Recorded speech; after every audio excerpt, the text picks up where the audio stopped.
그날은 유난히 햇살이 따스했습니다. 70대 김정자.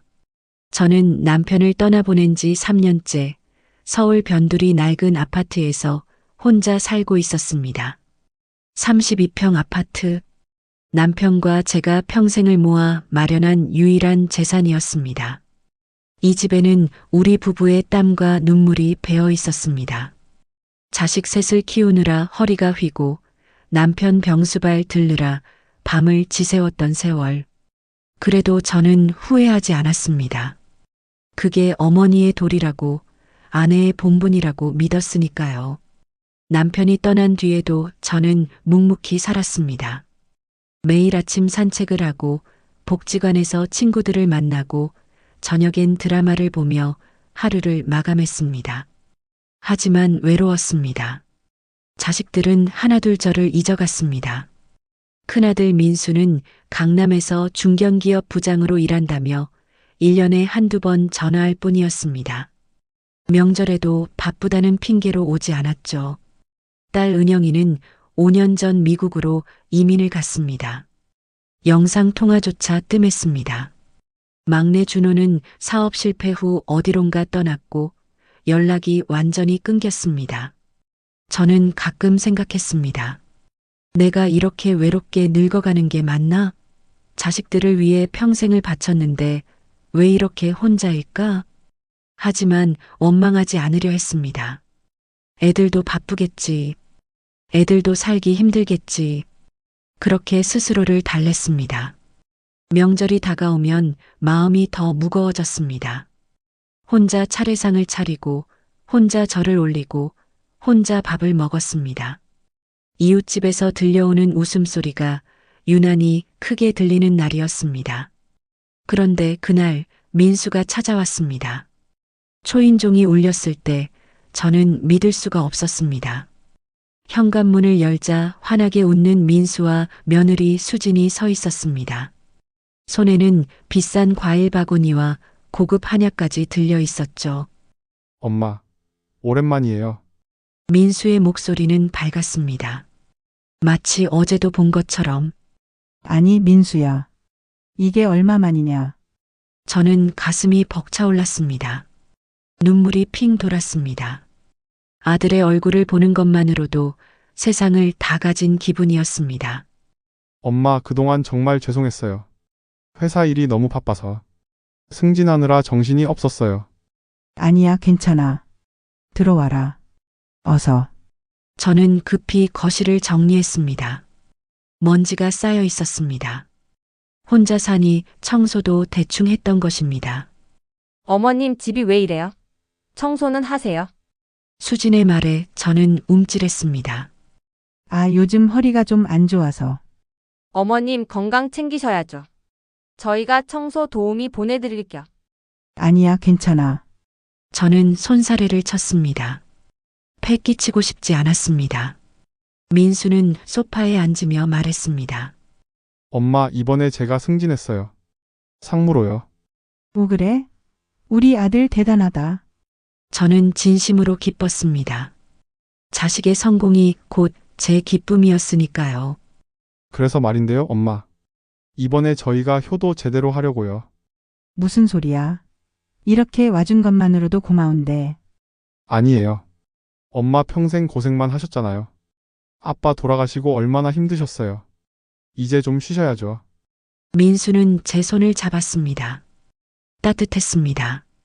아니, 따뜻하다고 느끼고 싶었습니다. 그래서 알래스카 크루즈 여행 보내드릴게요. 뭐? 크루즈? 네. 15일짜리 알래스카 빙하 크루즈요. VIP 패키지로 예약했어요. 엄마 혼자 가시는 거 아니고 저희 셋이 같이 가요. 저는 입이 떡 벌어졌습니다. 크루즈라니. TV에서만 보던 그 호화 여객선을 제가 탄다고요? 수진이 거들었습니다. 어머님 저희가 이번엔 진심이에요. 모든 걸 다 예약해뒀어요. 일주일 뒤 출발이에요. 짐만 싸시면 돼요. 그래도. 그런 비싼 걸. 엄마 걱정 마세요. 제가 승진하면서 보너스도 많이 받았어요. 이 정도는 아무것도 아니에요. 엄마 위해 쓰는 건데 뭐가 아깝겠어요. 민수의 눈빛은 진심처럼 보였습니다. 저는 의심할 이유가 없었습니다. 그래. 고맙다, 아들아. 정말 고마워.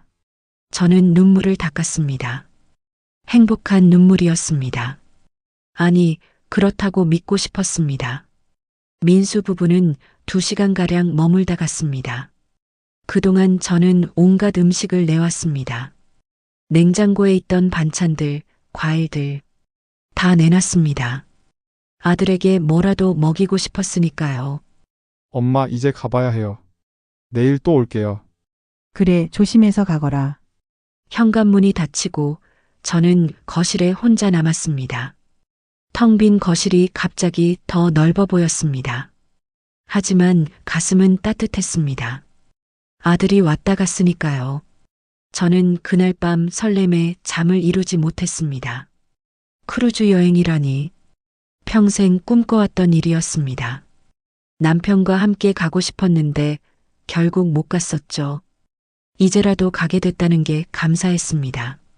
하지만 그날 밤 모든 게 뒤집혔습니다. 밤 11시쯤이었습니다. 저는 물을 마시러 부엌으로 나왔습니다. 목이 말랐던 것입니다. 컵에 물을 따르는데 현관 쪽에서 소리가 들렸습니다. 처음엔 바람 소리인 줄 알았습니다. 하지만 아니었습니다. 사람 목소리였습니다. 형님, 정말 괜찮겠어요? 그렇게까지 하셔도 낯선 남자 목소리였습니다. 낮고 거친 목소리. 저는 숨을 죽였습니다. 누구지? 이 시간에 왜 우리 집 앞에? 걱정하지 마. 완벽하게 계획했어. 그 목소리는 민수였습니다. 제 심장이 쿵 내려앉았습니다. 하지만 어머님이신데 정말 그렇게 어머님, 그 할멈이 죽어야 우리가 사는 거야. 순간 세상이 멈춘 것 같았습니다. 저는 컵을 떨어뜨릴 뻔했습니다. 간신히 싱크대에 내려놓았습니다. 손이 부들부들 떨렸습니다. 형님 말씀은 이해하는데 그래도 그래도 뭐? 야, 너 지금 장사치 주제에 양심 타령하는 거야? 돈 받기로 했으면 일이나 똑바로 해. 알겠습니다. 근데 정말 바다에서 괜찮겠어요? 바다 위면 흔적이 안 남아. 노인이 실족 사안 거로 처리하면 끝이야. 게다가 밤중이잖아. 아무도 못 봐. 저는 벽에 기댔습니다. 다리에 힘이 풀렸습니다. 보험금이 얼마라고 하셨죠? 5억. 거기에 아파트 팔면 10억. 합치면 15억이야. 15억. 이 정도면 내 빚 다 갚고도 남아. 빚이 많으신가 봐요. 많고 말고. 주식으로 날렸어. 회사에서도 횡령 의혹 받고 있고. 이대로 가다간 나 감옥 가. 그 전에 돈 마련해야 돼. 민수의 목소리는 절박했습니다. 그래서 어머님을 그래. 어차피 늙어서 얼마 못 살아. 지금 죽으나 나중에 죽으나 똑같잖아. 차라리 자식 살리게 해주는 게 효도지. 저는 입을 막았습니다. 비명이 터져 나올 것 같았습니다. 제 아들이 제가 배 아파 낳고 밤새 열째가며 키운 그 아이가 저를 죽이려 한다고? 수진 씨는 알고 계신 거죠? 당연하지. 걔가 먼저 제안했어. 처음엔 나도 망설였는데 수진이가 계속 설득했어. 어차피 늙은이 하나 없애는 건데 뭘 그렇게 고민하냐고. 저는 온몸이 얼어붙는 것 같았습니다. 계획은 간단해. 배에서 밤에 갑판으로 나오게 해. 빙하 구경한다고 꼬드겨. 그럼 네가 뒤에서 밀어. 바다에 빠지면 끝이야. 알겠습니다. 그럼 계약금은 내일 줄게. 1,000만 원. 일 끝나면 나머지 2천 주고. 감사합니다. 형님. 발소리가 멀어졌습니다. 현관문이 조용히 닫히는 소리가 들렸습니다. 저는 그 자리에 주저앉았습니다. 부엌 바닥은 차가웠습니다. 하지만 제 온몸은 더 차가웠습니다. 아들이 나를 죽이려 한다. 그 문장이 머릿속에서 끊임없이 맴돌았습니다. 제가 뭘 잘못했길래, 제가 무슨 죄를 지었길래 눈물이 주르륵 흘러내렸습니다.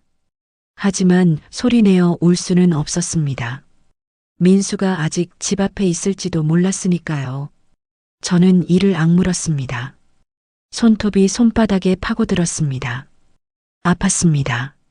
하지만 그 아픔이 오히려 정신을 붙잡아줬습니다. 진정해, 정자야. 진정하라고. 저는 천천히 숨을 고르기 시작했습니다. 한 번, 두 번, 세 번. 무언가 치밀어 올랐습니다. 동시에 공포도 밀려왔습니다. 하지만 그 공포 속에서 한 가지 감정이 더 피어올랐습니다. 분노. 아니, 분노를 넘어선 무언가. 살고 싶다는 본능. 그리고 복수하겠다는 결심. 저는 바닥에서 천천히 일어났습니다. 다리는 여전히 떨렸지만 마음은 이미 단단해지고 있었습니다. 내가 먼저 죽을 순 없어. 죽더라도 놈들을 심판하고 죽겠어. 그날 밤 저는 단 1초도 잠들지 못했습니다.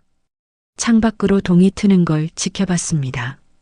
그리고 새벽 6시 저는 전화기를 들었습니다. 전화를 걸 사람은 단 한 명. 전직 형사 박형국. 남편과 30년 지기였던 이제는 사설 탐정 일을 하는 그 사람. 신호음이 울렸습니다. 한 번, 두 번, 세 번. 여보세요? 그의 목소리가 들렸습니다. 형국 씨, 오, 정자 씨? 이 새벽에 무슨 일이세요? 제 목소리는 떨리고 있었습니다. 만나야 해요. 지금 당장. 무슨 일인데요? 목소리가 왜 그래요? 전화로는 말 못해요. 제발. 지금 만날 수 있나요? 잠시 침묵이 흘렀습니다. 알겠습니다. 1시간 후에 동네 카페에서 만나요. 고마워요. 저는 전화를 끊었습니다. 그리고 거울을 봤습니다. 거울 속 제 얼굴은 처참했습니다. 눈은 충혈되어 있고 얼굴은 창백했습니다. 하지만 눈빛만은 달랐습니다. 예전의 유약한 노파의 눈빛이 아니었습니다. 무언가를 결심한 사람의 차갑고 단단한 눈빛이었습니다. 민수야. 넌 엄마를 너무 만만하게 봤어. 저는 옷을 챙겨 입기 시작했습니다. 새벽 7시, 동네 카페는 아직 한산했습니다. 박형국은 이미 와 있었습니다. 60대 후반이었지만 여전히 군인처럼 고든 자세로 앉아 있었습니다. 날카로운 눈빛은 세월이 지나도 변하지 않았습니다. 정자 씨, 앉으세요. 저는 맞은편에 앉았습니다. 손이 떨렸습니다. 커피 시킬까요? 아니요. 괜찮아요. 형국은 제 얼굴을 자세히 들여다봤습니다. 밤새 안 주무셨죠? 네, 무슨 일인지 말씀해 보세요. 저는 입을 열었습니다. 하지만 목소리가 나오지 않았습니다. 말하려니 또다시 눈물이 쏟아질 것 같았습니다. 천천히 하세요. 괜찮습니다. 형국의 부드러운 목소리에 저는 겨우 입을 열었습니다. 민수가요. 네, 민수가. 저를 죽이려고 해요. 형국의 표정이 굳어졌습니다. 무슨 말씀이신지 자세히 설명해 주시겠어요? 저는 떨리는 목소리로 어젯밤 일을 설명했습니다. 민수가 찾아온 것부터 크루즈 여행 제안, 그리고 밤에 들은 그 섬뜩한 대화까지 형국은 한마디도 끊지 않고 들었습니다. 그의 얼굴은 점점 더 어두워졌습니다. 그래서 제가 바다에 빠지면 그걸로 끝이래요. 보험금 5억, 아파트 10억. 합쳐서 15억. 형국 씨, 저 어떻게 해야 해요? 경찰에 신고해야 하나요? 근데 증거가 없어요. 제가 몰래 들은 것 뿐이에요. 형국은 잠시 생각에 잠겼습니다. 신고하면 어떻게 되나요? 솔직히 말씀드리면 증거가 약합니다. 민수 씨는 발뺌할 겁니다. 그냥 친구랑 농담했다고 하면 끝이에요. 그럼 하지만 증거를 만들 수는 있습니다. 어떻게요? 배에 타세요. 저는 형국을 쳐다봤습니다. 뭐라고요? 민수의 계획대로 배에 타세요. 그리고 놈들의 계획을 역이용하는 겁니다. 현장에서 놈들을 잡는 거예요. 하지만 위험하잖아요. 위험합니다. 하지만 확실한 증거를 잡으려면 그 방법밖에 없어요. 제가 돕겠습니다. 제 목숨 걸고. 형국의 눈빛은 진지했습니다. 저는 한참을 망설였습니다. 무서웠습니다. 정말로 배에 탔다가 죽을 수도 있었으니까요. 하지만 동시에 깨달았습니다.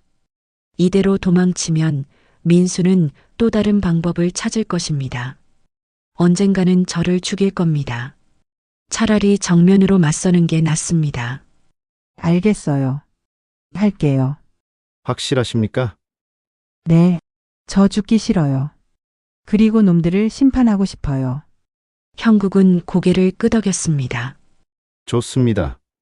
그럼 지금부터 제가 말하는 대로 하세요. 그날부터 일주일간 저와 형국은 철저히 준비했습니다. 형국은 먼저 장비를 구해왔습니다.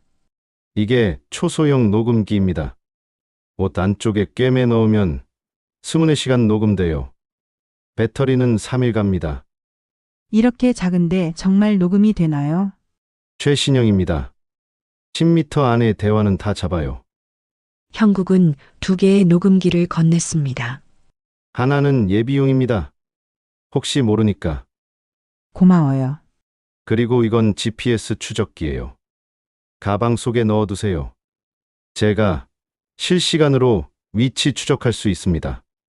작은 동전만 한 장치였습니다. 그리고 이 버튼.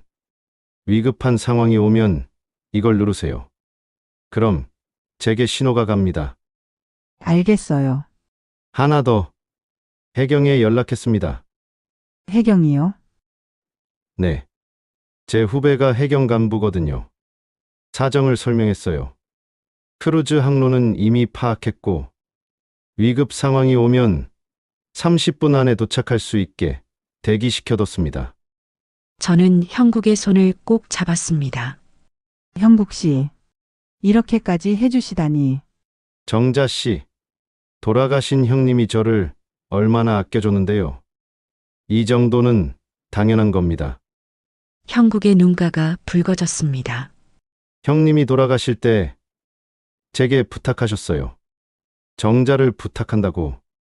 저는 그 약속을 지킬 겁니다. 고마워요. 정말. 그리고 정자 씨, 형국은 제 눈을 똑바로 바라봤습니다. 꼭 살아 돌아오세요. 놈들한테 당하지 마시고 꼭 이기고 오세요. 약속하세요. 약속할게요. 출발 이틀 전, 민수가 다시 찾아왔습니다. 엄마, 짐 다 쌌어요? 응, 다 쌌어. 엄마, 이거 가져가세요. 배에서 필요한 거 다 넣어뒀어요. 민수가 건넨 가방은 새 것이었습니다. 비싼 브랜드 가방이었죠. 이런 비싼 거. 엄마, 이 정도는 괜찮아요. VIP 패키지인데 가방도 좋아야죠. 가방 안에는 옷, 세면도구, 그리고 약들이 들어 있었습니다.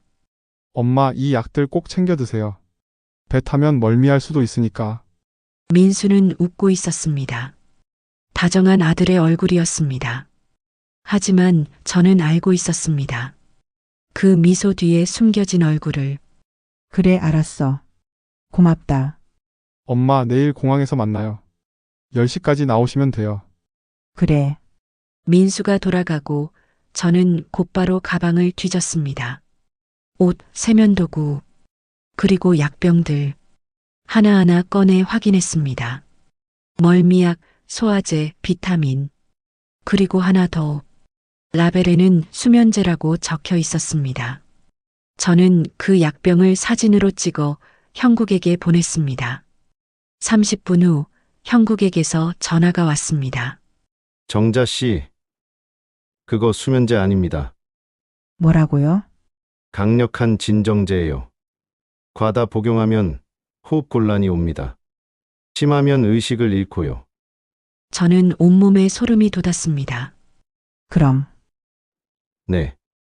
배에서 그걸 먹이고 바다에 떨어뜨리면 구조될 가능성이 제로예요. 의식이 없으니까 헤엄도 못 치고 그대로 익사하는 겁니다. 세상에.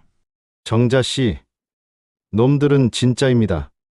진짜로 어머니를 죽이려는 겁니다. 저는 벽에 기댔습니다. 진짜였습니다. 농담이 아니었습니다. 민수는 정말로 저를 죽이려 합니다. 정자 씨, 아직 늦지 않았습니다. 지금이라도 경찰에 아니에요. 저는 단호하게 말했습니다. 배에 탈 겁니다. 그리고 놈들을 현장에서 잡을 겁니다. 확실하십니까? 네. 이제 확실해요. 놈들은 용서받을 자격이 없어요. 형국은 한숨을 쉬었습니다. 알겠습니다. 그럼 끝까지 함께 가겠습니다. 출발 전날 밤, 저는 거울 앞에 섰습니다. 70대 노파의 얼굴이 보였습니다. 주름진 얼굴, 흰 머리카락, 구분 등. 하지만 눈빛만은 달랐습니다. 더 이상 순종적인 어머니의 눈빛이 아니었습니다. 사냥꾼의 눈빛이었습니다. 저는 옷 안쪽에 녹음기를 꿰맸습니다. 형국이 가르쳐준 대로 천천히 정성스럽게 가방 속에는 GPS 추적기를 숨겼습니다. 그리고 민수가 준 수면제는 따로 봉투에 넣어 보관했습니다. 증거로 쓸 것이었습니다. 휴대폰에는 형국의 번호를 단축키로 저장했습니다. 모든 준비가 끝났습니다. 저는 남편 사진 앞에 앉았습니다. 여보. 나 내일 배 타러 가요. 사진 속 남편은 웃고 있었습니다. 우리 아들이 나를 죽이려 해요. 믿어줘요. 눈물이 주르륵 흘러내렸습니다. 당신은 저승에서 뭐라고 할까요? 자식 교육 잘못했다고 혼낼까요? 사진은 대답하지 않았습니다. 근데 나 안 죽을 거예요. 살아남을 거예요. 그리고 민수를 심판할 거예요. 우리 아들이 아니라 범죄자로. 저는 사진을 쓰다듬었습니다. 여보 힘 좀 주세요. 내가 살아남을 수 있게. 그날 밤 저는 처음으로 편히 잠들었습니다. 공포는 사라졌습니다. 이제 남은 건 단 하나. 복수. 인천항. 새벽 공기는 차가웠습니다. 거대한 크루즈선 노르딕 스타호가 부두에 떠 있었습니다. 15층 높이의 하얀 배. 수천 명을 태울 수 있는 호화 여객선. 엄마, 여기요. 민수와 수진이 손을 흔들었습니다. 둘 다 밝게 웃고 있었습니다. 마치 정말로 효도 여행을 온 것처럼. 어머님, 오셨어요? 수진이 다가와 제 팔을 잡았습니다. 짐 제가 들게요. 아니야, 괜찮아. 저는 가방을 꼭 쥐었습니다. 그 안에는 GPS 추적기와 증거물이 들어 있었으니까요. 엄마 배 진짜 크죠? 저도 처음이에요. 민수는 신나 보였습니다. 마치 정말로 가족여행을 즐기려는 것처럼. 저는 그 모습을 보며 소름이 돋았습니다. 어떻게 저렇게 자연스럽게 거짓말을 할 수 있을까? 어떻게 저렇게 웃을 수 있을까? 그래, 정말 크구나. 저는 최대한 평온한 목소리로 대답했습니다. 승선수속을 밟았습니다. 여권 확인, 짐 검사. 모든 게 순조로웠습니다. 로비로 들어서자 화려한 풍경이 펼쳐졌습니다. 거대한 샹들리에, 대리석 바닥, 황금빛 난간. 한쪽에서는 피아노 선율이 흘러나왔습니다. 와, 진짜 호텔 같아요. 수진이 감탄했습니다. 어머님, 여기 저희 객실이에요. VIP 스위트룸으로 예약했어요. 민수가 안내한 방은 정말 넓었습니다. 거실, 침실, 욕실이 따로 있었고 발코니에서는 바다가 내려다 보였습니다.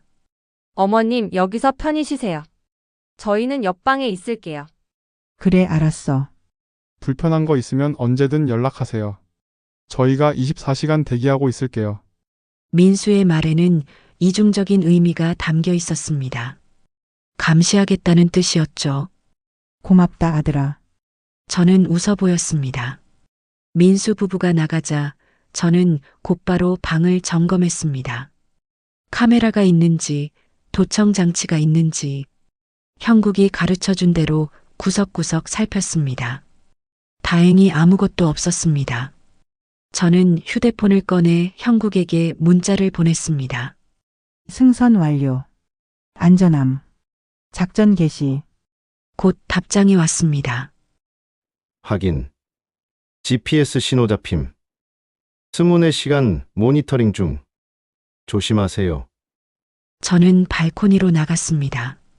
푸른 바다가 끝없이 펼쳐져 있었습니다. 이 아름다운 바다가 제 무덤이 될 뻔했다는 게 믿기지 않았습니다. 하지만 이제 달랐습니다. 이 바다는 제 무덤이 아니라 민수의 무덤이 될 것입니다. 오후 3시 배가 출항했습니다. 기적 소리가 울렸고 거대한 배가 천천히 움직이기 시작했습니다. 갑판에는 수백 명의 승객들이 나와 손을 흔들었습니다. 엄마 여기요. 민수가 저를 불렀습니다. 같이 사진 찍어요. 그래. 우리는 갑판 난간 앞에 섰습니다. 민수가 셀카봉을 꺼내 들었습니다. 자, 웃으세요. 하나, 둘, 셋. 찰칵. 사진 속 우리는 행복한 가족처럼 보였습니다. 웃고 있는 아들, 며느리, 그리고 어머니. 하지만 그 누구도 진심으로 웃고 있지 않았습니다. 첫날 밤, 환영 만찬이 열렸습니다. 거대한 연회장에 수백 개의 테이블이 놓여 있었습니다. 뷔페에는 온갖 음식이 가득했습니다. 스테이크, 랍스터, 초밥, 파스타. 어머님 여기 앉으세요. 수진이 의자를 빼주었습니다. 고맙다. 저는 자리에 앉았습니다. 엄마 뭐 드시고 싶으세요? 제가 가져다 드릴게요. 아니야, 내가 갈게. 어머님 편하게 계세요. 제가 다 해드릴게요. 수진은 일어나 뷔페로 갔습니다. 민수와 단둘이 남았습니다. 엄마 여행 어때요? 좋죠? 응, 좋구나. 엄마 평생 이런 거 처음이시죠? 그렇지. 앞으로 더 자주 모시고 다니게요. 이게 시작이에요. 민수는 웃었습니다. 하지만 저는 알고 있었습니다. 이게 끝이 될 거라고 생각하고 있다는 걸. 수진이 접시를 들고 돌아왔습니다.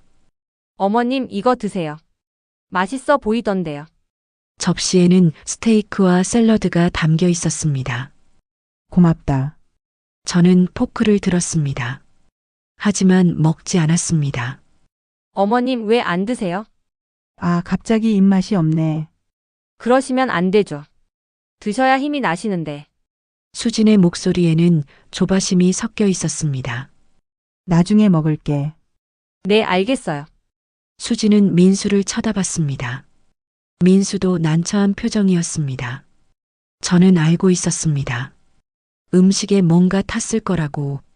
아마 그 수면제를. 엄마 그럼 와인이라도 한잔 하세요. 민수가 잔을 건넸습니다. 아니야, 엄마는 술 안 해. 에이 오늘은 특별한 날인데요. 딱 한 잔만요. 정말 괜찮다. 저는 단호히 거절했습니다. 민수의 얼굴이 굳었습니다. 엄마 왜 그러세요? 저희가 정성껏 준비한 건데. 아들아, 엄마가 원래 이래. 알잖아. 네. 민수는 잔을 내려놓았습니다. 수진과 눈빛을 교환했습니다. 계획이 틀어지고 있다는 표정이었습니다. 저는 속으로 웃었습니다. 그래, 틀어져라. 너희 계획은 처음부터 끝까지 다 틀어질 거야. 이틀째 배는 북태평양을 지나고 있었습니다. 파도가 거세졌습니다. 배가 좌우로 흔들렸습니다. 많은 승객들이 멀미를 호소했습니다. 어머님 괜찮으세요? 수진이 방문을 두드렸습니다. 응, 괜찮아. 이 약 드세요. 멀미약이에요. 수진이 건넨 알약. 저는 받아들었습니다. 고맙다. 나중에 먹을게. 지금 드세요. 멀미는 심해지기 전에 약을 먹어야 해요. 알았어. 저는 알약을 입에 넣는 척 했습니다. 하지만 혀 밑에 숨겼습니다. 물 드세요. 물을 마셨습니다. 하지만 알약은 삼키지 않았습니다. 잘 드셨죠? 응. 수진이 나가자 저는 곧바로 알약을 뱉어냈습니다. 휴지에 싸서 지퍼백에 보관했습니다. 이것도 증거였으니까요. 사흘째 배는 알래스카 해안에 접어들었습니다. 거대한 빙하가 보이기 시작했습니다. 푸른 바다 위로 하얀 얼음 덩어리들이 떠다니고 있었습니다. 엄마, 빙하예요. 진짜 빙하. 민수가 흥분해서 소리쳤습니다. 저는 창밖을 바라봤습니다. 아름다웠습니다. 정말 아름다웠습니다. 하지만 그 아름다움 뒤에 죽음이 숨어 있다는 걸 알고 있었습니다. 엄마 오늘 밤에 카판에 빙하 보러 가요. 민수가 말했습니다. 드디어 그날이 온 것입니다. 그래, 좋지. 11시쯤 나와요. 그때가 가장 조용하고 빙하도 잘 보여요. 알았어. 민수는 웃었습니다. 하지만 그 웃음은 차가웠습니다. 엄마 오늘 밤 정말 멋질 거예요. 그래, 기대된다. 저도 웃었습니다. 민수가 나가자 저는 곧바로 형국에게 메시지를 보냈습니다. 오늘 밤 11시. 가판. 디데이. 답장이 왔습니다. 확인. 해경 출동 대기 중. 긴급 버튼 누르면 20분 내 도착. 절대 혼자 대응하지 마세요. 저는 휴대폰을 내려놓았습니다. 그리고 녹음기를 확인했습니다. 배터리는 충분했습니다. GPS 추적기도 정상 작동 중이었습니다. 모든 준비가 끝났습니다. 이제 남은 건 한 가지. 최후의 대결. 밤 10시. 저는 침대에 누워 있었습니다. 하지만 잠들지 않았습니다. 천장을 바라보며 생각했습니다. 정말 이렇게 되는구나. 내 아들과 목숨을 건 싸움을 하게 되다니. 슬펐습니다. 분노보다 슬픔이 먼저 밀려왔습니다. 어린 민수의 얼굴이 떠올랐습니다. 처음 태어났을 때 작고 빨간 얼굴로 울던 그 아이. 처음 걸음마를 배울 때 비틀거리며 제 품으로 달려오던 그 아이. 초등학교 입학식 날 새 교복을 입고 어색하게 웃던 그 아이. 언제부터였을까요? 그 아이가 이렇게 변한 건. 저는 눈물을 닦았습니다. 이제 울 시간도 없어. 정신 차려, 정자야. 시계를 봤습니다. 10시 50분. 거의 시간이 다 되었습니다. 저는 일어나 두꺼운 외투를 입었습니다. 녹음기를 다시 한번 확인했습니다. 긴급 버튼을 주머니에 넣었습니다. 그리고 문을 열었습니다. 복도는 조용했습니다. 대부분의 승객들은 이미 잠든 시간이었습니다. 저는 천천히 가판으로 향했습니다. 엘리베이터를 타고 7층까지 올라갔습니다. 문이 열리고 차가운 바람이 얼굴을 때렸습니다. 가판, 달빛 아래 하얀 난간이 빛나고 있었습니다. 멀리 빙하가 보였습니다.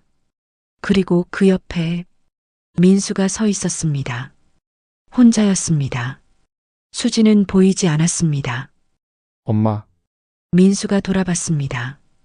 그의 얼굴에는 미소가 없었습니다. 왔구나. 저는 천천히 다가갔습니다. 민수야. 엄마 추우시죠? 이리 오세요. 민수가 손짓했습니다. 난간 쪽으로. 저는 멈춰 섰습니다. 민수야, 할 말이 있어. 저도 있어요, 엄마. 민수의 목소리가 낮아졌습니다. 엄마 여행 즐거우셨어요? 그래. 다행이네요. 엄마의 마지막 여행이니까. 순간 공기가 얼어붙었습니다. 뭐라고? 엄마도 알고 계시잖아요. 제가 왜 이 여행을 계획했는지. 민수가 한 걸음 다가왔습니다. 저는 뒤로 물러났습니다. 민수야, 무슨 소리야? 그만하세요, 엄마. 저도 알아요. 엄마가 그날 밤 다 들으신 거. 저는 숨이 멎었습니다. 뭘 들었다는 거야? 현관 앞에서 제 대화. 다 들으셨죠? 민수는 차갑게 웃었습니다. 처음에는 몰랐어요. 근데 엄마가 이상하게 행동하시더라고요. 음식도 안 드시고 약도 안 드시고. 그래서 알았죠. 아, 엄마가 알고 계시구나. 저는 아무 말도 할 수 없었습니다. 그럼 왜? 왜 배에 탔냐고요? 궁금했어요. 엄마가 뭘 준비했는지, 경찰에 신고했는지 아니면 다른 방법이 있는지. 민수가 휴대폰을 꺼냈습니다. 그래서 엄마 가방을 뒤졌어요. GPS 추적기 있더라고요. 그리고 녹음기도 저는 온몸이 얼어붙었습니다. 다 찾아냈어요. 그리고 다 망가뜨렸어요. 민수가 바다를 가리켰습니다. 저기 던져버렸어요. 이제 아무도 엄마를 구하러 오지 않아요. 민수야. 엄마, 민수의 눈빛이 싸늘하게 변했습니다. 죄송하지만 이제 끝이에요. 그 순간 뒤에서 발소리가 들렸습니다. 낯선 남자가 나타났습니다. 덩치 큰 남자. 어둠 속에서도 위협적으로 보였습니다. 형님, 시작할까요? 그래, 저는 뒤를 돌아봤습니다. 도망칠 곳이 없었습니다. 앞에는 민수, 뒤에는 청부업자. 사방이 바다였습니다. 형국 씨. 미안해요. 제가 실패했어요. 저는 눈을 감았습니다. 그런데 그 순간 거기서! 갑자기 불빛이 켜졌습니다. 사방에서 사람들이 쏟아져 나왔습니다. 해경, 보안요원, 그리고 정자 씨, 형국이었습니다. 민수의 얼굴이 새하얗게 질렸습니다. 뭐야 이게. 김민수 씨 살인 예비 및 살인 미수 혐의로 긴급 체포합니다.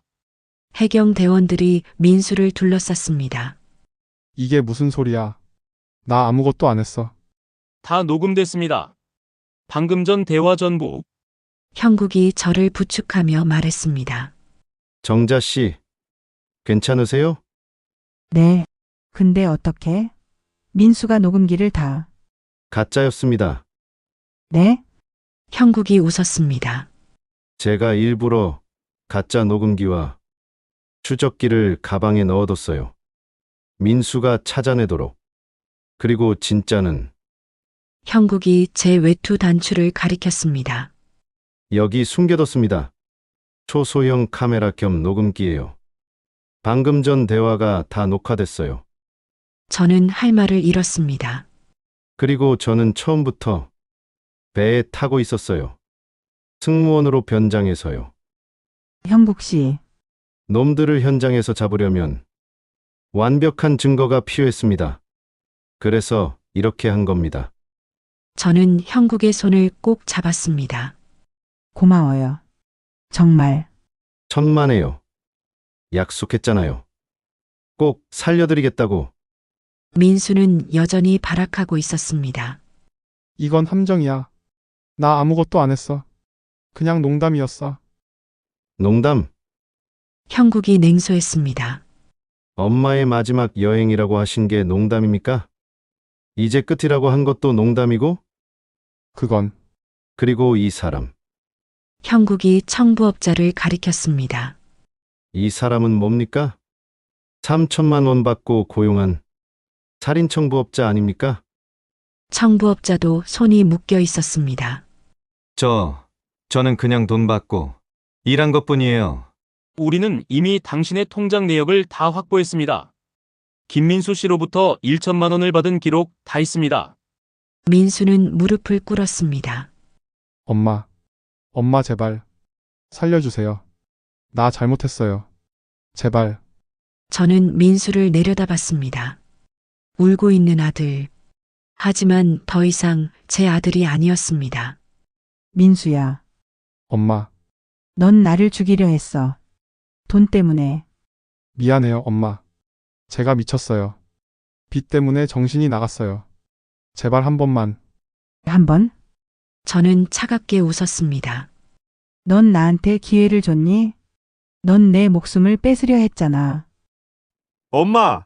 난 더 이상 네 엄마가 아니야. 저는 돌아섰습니다. 데려가세요. 해경 대원들이 민수를 끌고 갔습니다. 엄마! 엄마! 제발! 엄마! 민수의 절규가 가판에 울려 퍼졌습니다.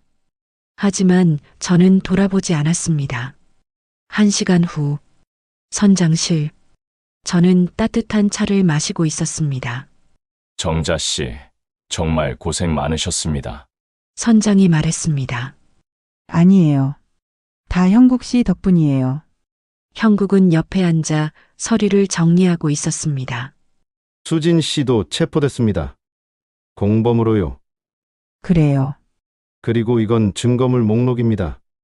녹음 파일, 영상, 통장 내역, 약물 분석 결과 모두 확보했습니다. 이 정도면 재판에서 이길 수 있나요? 충분합니다. 살인 예비, 살인 미수, 살인 교사, 최소 징역 15년은 나올 겁니다. 저는 차를 마셨습니다. 따뜻했지만 가슴은 여전히 차가웠습니다. 형국 씨, 네, 전 이긴 건가요? 형국은 제 손을 잡았습니다. 네. 이기셨어요. 그럼 왜 이렇게 슬플까요? 당연합니다. 아드님이잖아요. 저는 고개를 끄덕였습니다. 민수가 어렸을 때 정말 착한 아이였어요. 동생들 돌봐주고 제 심부름도 잘하고. 언제부터 이렇게 변한 걸까요? 사람은 변합니다. 특히 돈 앞에서는. 전 뭘 잘못한 걸까요? 교육을 잘못한 걸까요? 아니에요. 정자 씨, 형국이 단호하게 말했습니다. 당신은 잘못한 게 없어요. 민수가 선택한 겁니다. 그 선택의 책임은 민수가 져야 해요. 저는 창밖을 바라봤습니다. 달빛이 바다를 비추고 있었습니다. 형국 씨, 배는 언제 항구로 돌아가나요? 내일 아침 회항합니다. 오후에 도착할 겁니다. 그럼 민수는? 경찰에 인계됩니다. 곧바로 구속영장이 청구될 거예요. 고개를 끄덕였습니다. 알겠어요. 정자 씨, 쉬세요. 많이 지치셨을 거예요. 네. 고마워요, 형국 씨. 저는 자리에서 일어났습니다. 하지만 몇 걸음 걷다가 비틀거렸습니다. 정자 씨, 형국이 저를 부축했습니다. 괜찮아요. 그냥 다리에 힘이 좀 풀려서. 제가 모셔다 드릴게요. 형국은 저를 객실까지 데려다 줬습니다. 푹 쉬세요. 내일 아침에 다시 뵙겠습니다. 네. 잘 자요. 문이 닫히고 저는 혼자 남았습니다. 침대에 앉았습니다. 그리고 그제야 눈물이 터져 나왔습니다. 참았던 눈물이 한꺼번에 쏟아졌습니다. 소리 없이 울었습니다. 아들을 잃은 슬픔, 배신당한 분노, 살아남은 안도, 모든 감정이 뒤섞여 몸을 흔들었습니다. 얼마나 울었을까요? 눈물이 멈췄을 때 이미 동이 트고 있었습니다. 저는 창밖을 바라봤습니다. 붉은 해가 수평선 너머로 떠오르고 있었습니다. 새로운 날이 시작되는구나. 저는 생각했습니다. 나는 살아남았어. 그리고 이제 새로 시작해야 해. 6개월 후 서울중앙지방법원 재판정은 사람들로 가득 찼습니다. 기자들, 방청객들, 그리고 저.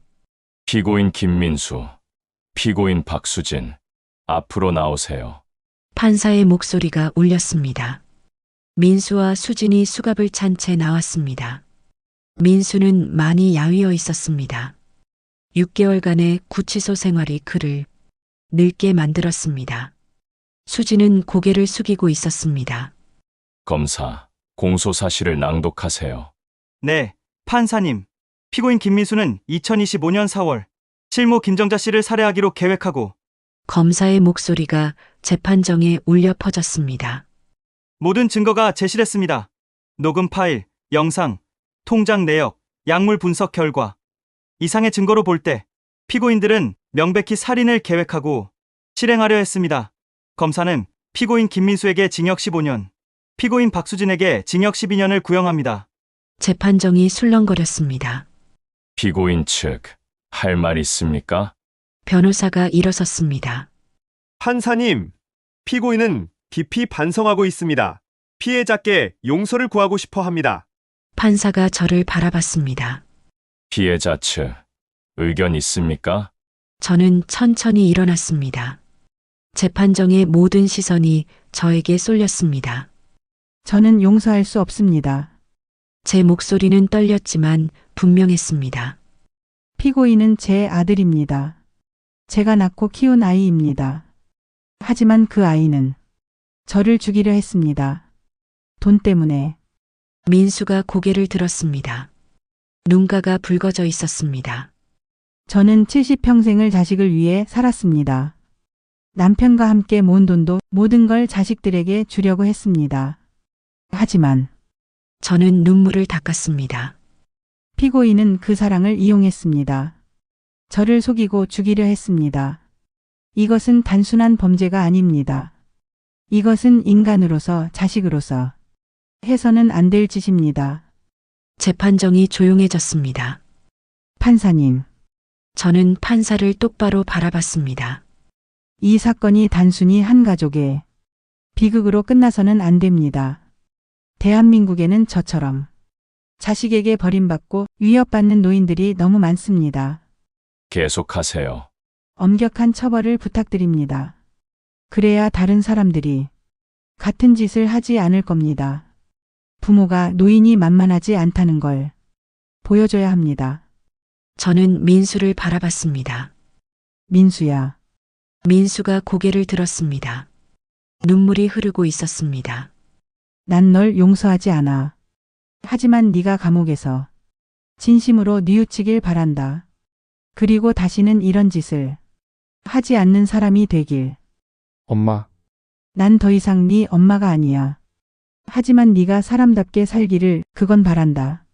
저는 자리에 앉았습니다. 재판정이 다시 술렁거렸습니다. 판사가 망치를 두드렸습니다. 조용히 하세요. 이제 선고하겠습니다. 재판정이 숨을 죽였습니다. 피고인 김민수. 민수가 일어섰습니다. 피고인은 실모를 살해하기로 계획하고 실행에 옮겼습니다. 이는 존속살해 시도로서 매우 중대한 범죄입니다. 또한 피해자의 신뢰를 악용하여 범행을 계획했다는 점에서 죄질이 불량합니다. 판사의 목소리가 무겁게 울렸습니다. 따라서 본 재판부는 피고인 김민수에게 징역 15년을 선고합니다. 또한 피고인 박수진에게 징역 12년을 선고합니다. 땅땅땅. 망치 소리가 울렸습니다. 민수는 그 자리에 무너졌습니다. 엄마! 엄마! 하지만 저는 일어나 재판정을 나왔습니다. 뒤돌아보지 않았습니다. 재판정 밖 기자들이 몰려들었습니다. 김정자 씨, 한 말씀 부탁드립니다. 판결에 만족하십니까? 아드님에게 하고 싶은 말이 있으십니까? 저는 카메라 앞에 섰습니다. 만족합니다. 정의가 실현됐다고 생각합니다. 아드님과 다시 만나실 계획이 있으십니까? 없습니다. 저는 이제 제 삶을 살 겁니다. 앞으로 어떻게 하실 계획이십니까? 저는 잠시 생각했습니다. 그리고 천천히 입을 열었습니다. 저는 희망노인 상담센터를 열 겁니다. 상담센터요? 네. 저처럼 자식에게, 가족에게 버림받고 위협받는 노인들을 돕는 곳입니다. 법률 상담, 심리 상담, 그리고 실질적인 도움을 제공할 겁니다. 비용은 어떻게 충당하실 계획이신가요? 제 남편과 제가 평생 모은 돈이 있습니다. 그 돈으로 시작할 겁니다. 대단하십니다. 대단한 게 아닙니다. 저는 카메라를 똑바로 바라봤습니다. 저는 그냥 살아남았을 뿐입니다. 그리고 제가 살아남은 이유를 찾았을 뿐입니다. 마지막으로 하고 싶은 말씀이 있으시다면? 저는 깊게 숨을 들이쉬었습니다. 대한민국의 모든 어르신들께 말씀드립니다. 가족에게, 자식에게 당하고만 계시지 마세요. 나이가 들었다고 약하다고 해서 당해야 하는 건 아닙니다. 제 목소리는 떨렸지만 힘이 있었습니다. 도움을 요청하세요. 목소리를 내세요. 침묵은 약자의 무기가 아닙니다. 말하는 것, 그게 진짜 힘입니다.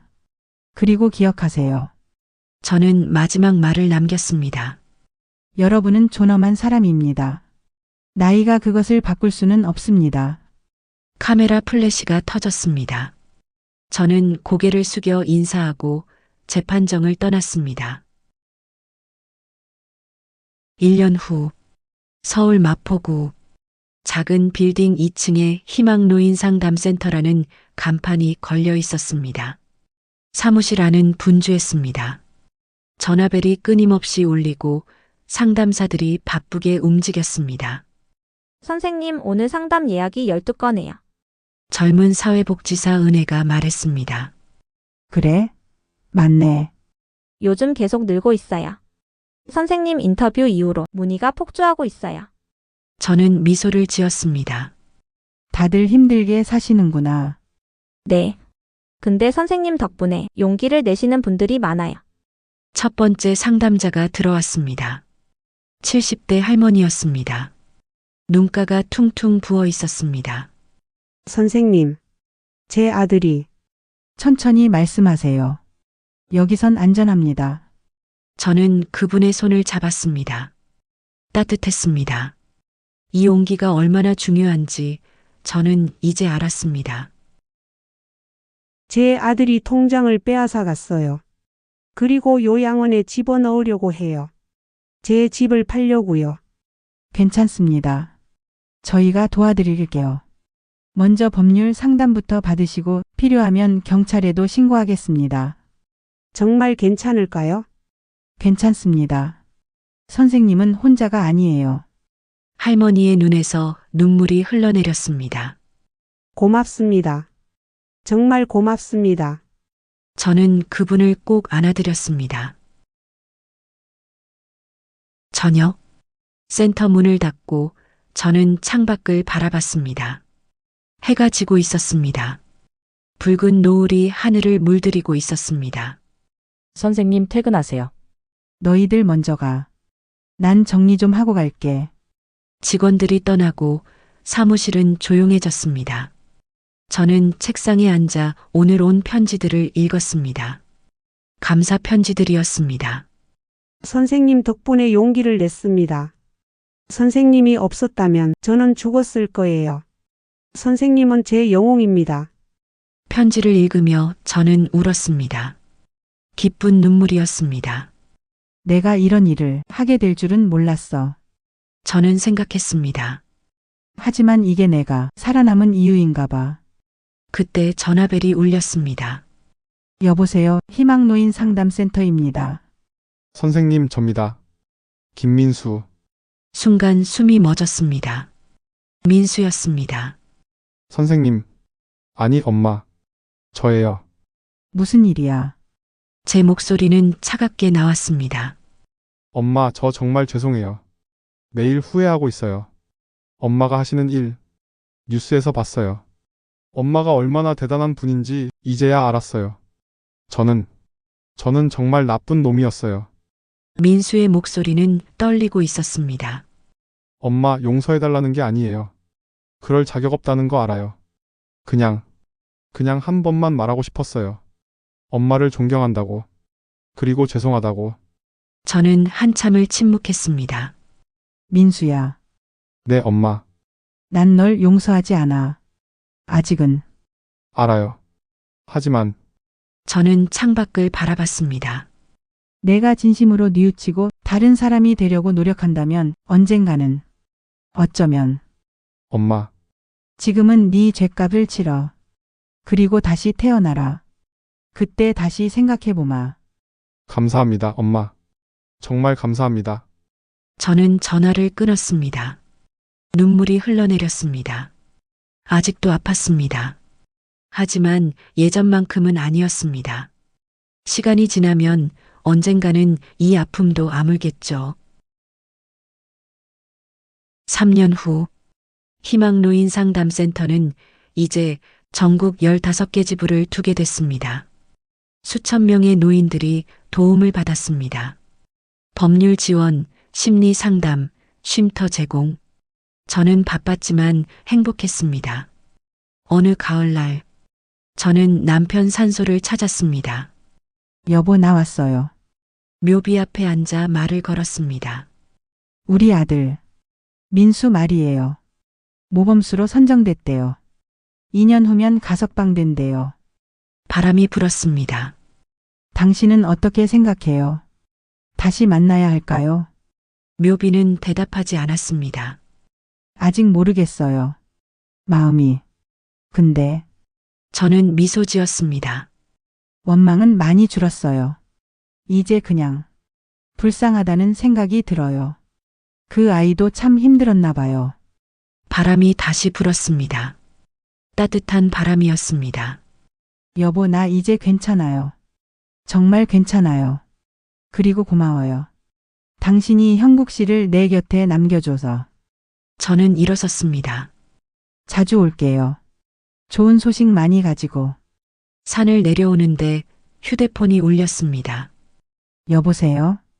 선생님, 대통령 표창 받으셨어요. 노인 인권 보호 공로로. 뭐라고? 다음 주 청와대에서 시상식이래요. 저는 웃음이 터져 나왔습니다. 세상에. 현재 5년 후, 저는 지금 78세입니다. 희망노인 상담센터는 이제 전국 30개 지부를 두고 있습니다.